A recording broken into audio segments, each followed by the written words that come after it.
Hello, this is Smurdley. And what? Nothing. It's just Smurdley, that's all. Yesterday I did a video about my younger brother Jeff, and today I'm going to do a video about my father. Alright. Now, kids always have problems with their parents, okay? And as you grow older you realize, oh well, my parents did the best with what they had to work with, and I forgive them, and I realize they sacrificed for us. Well, guess what? I can't forgive my father. That would be sick. My father was an abusive bastard, and he treated my mother like shit. And she'd go to he'd go to these General Electric dinners by himself, and he wouldn't invite her. And she'd say, "Why can't I go? Everyone else brings their wife. Don't." He said, "I'd like to go out myself." And he said, "Because you're fat. You're fat, you talk too much, and frankly, you're an embarrassment, woman. I don't want to be seen with you." And she'd say, "Look at you. Look at you calling me fat." He was a fat slob. There's nothing wrong with being fat if you happen to be overweight or middle-aged spread. But he was a Harvard graduate. I don't know how he did it. He graduated in 1948. Harvard Business College. Same class as Bobby Kennedy, as a matter of fact. It was right in the yearbook. And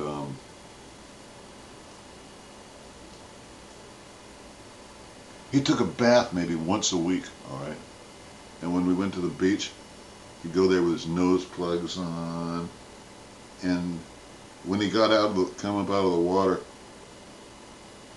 water just beaded up off his greasy back like he'd been painted with Vaseline. And he had butch wax in his hair to make it stand up in a flat top. His trademark flat top haircut. And he would still be in a flat top because he had it was just slathered with butch wax. And I guess the hot sun would make it melt and run down his shoulders or whatever. But maybe all that grease coating on his body kept the smell down, do you think? Pig. Anyways, I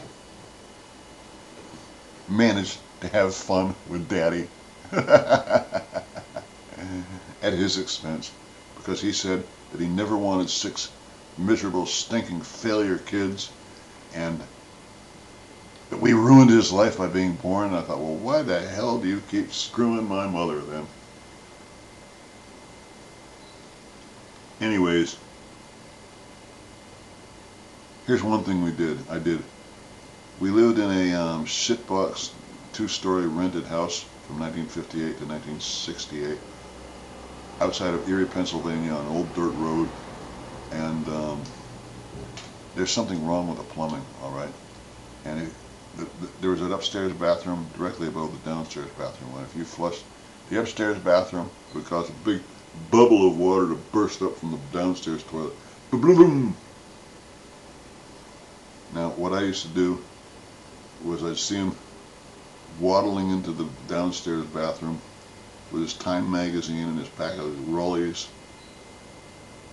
and I'd hear the seat slam down, and he'd sit down and get all comfortable and be reading his Time magazine and smoking his cigarettes in there and stinking up the bathroom real bad with his, well, you know how it smells when somebody's smoking and taking a dump in the bathroom. Anyways, that's extraneous information. Sorry. But when he got all comfortable down there, I'd discreetly tiptoe up the stairs, and I'd flush the upstairs toilet real quick, and I'd hear downstairs, "Bloom, bloom, God damn you! Knock it off up there!" And of course he'd have to dry his ass off with the toilet paper because he got soaked, and he'd have to wipe, and then he'd pull his pants up and come stamping up the stairs in his 20-pound apiece orthopedic plaster boots that he wore because his feet were all broken down. And by the time he got upstairs, I was long gone. He wouldn't know who the hell did it. I'd go out I'd go down the staircase, out, grab a bicycle, any bicycle, from the garage and just take off, right off to in the woods, you know.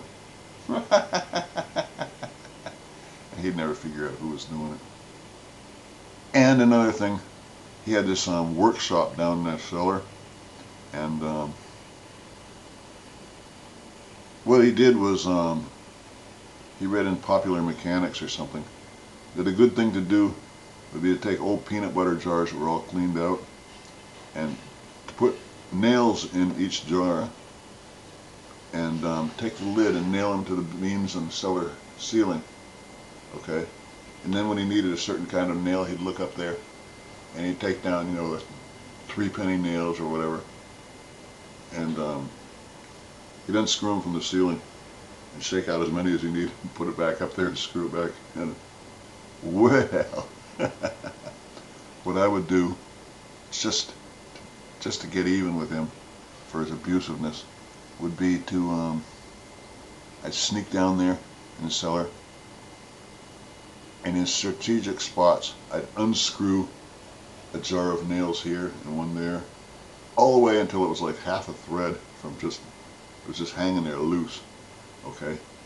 And I'd go upstairs, and if I heard him using, you know, a certain tool,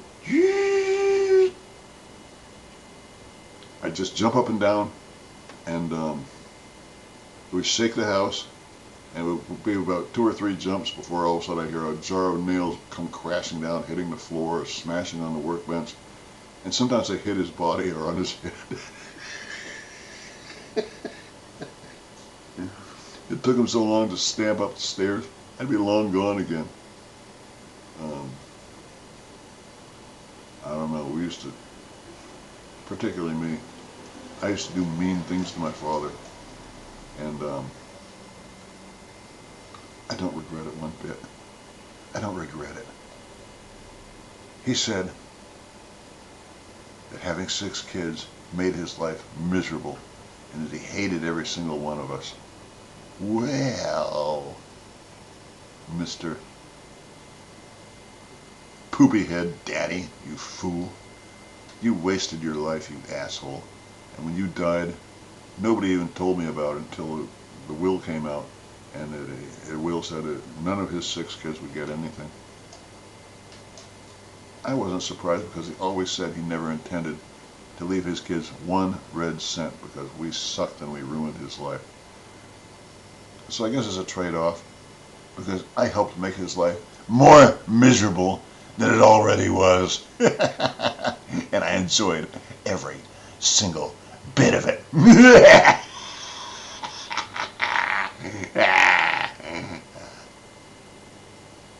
Anyways, that's just the way it goes. Talk to you later.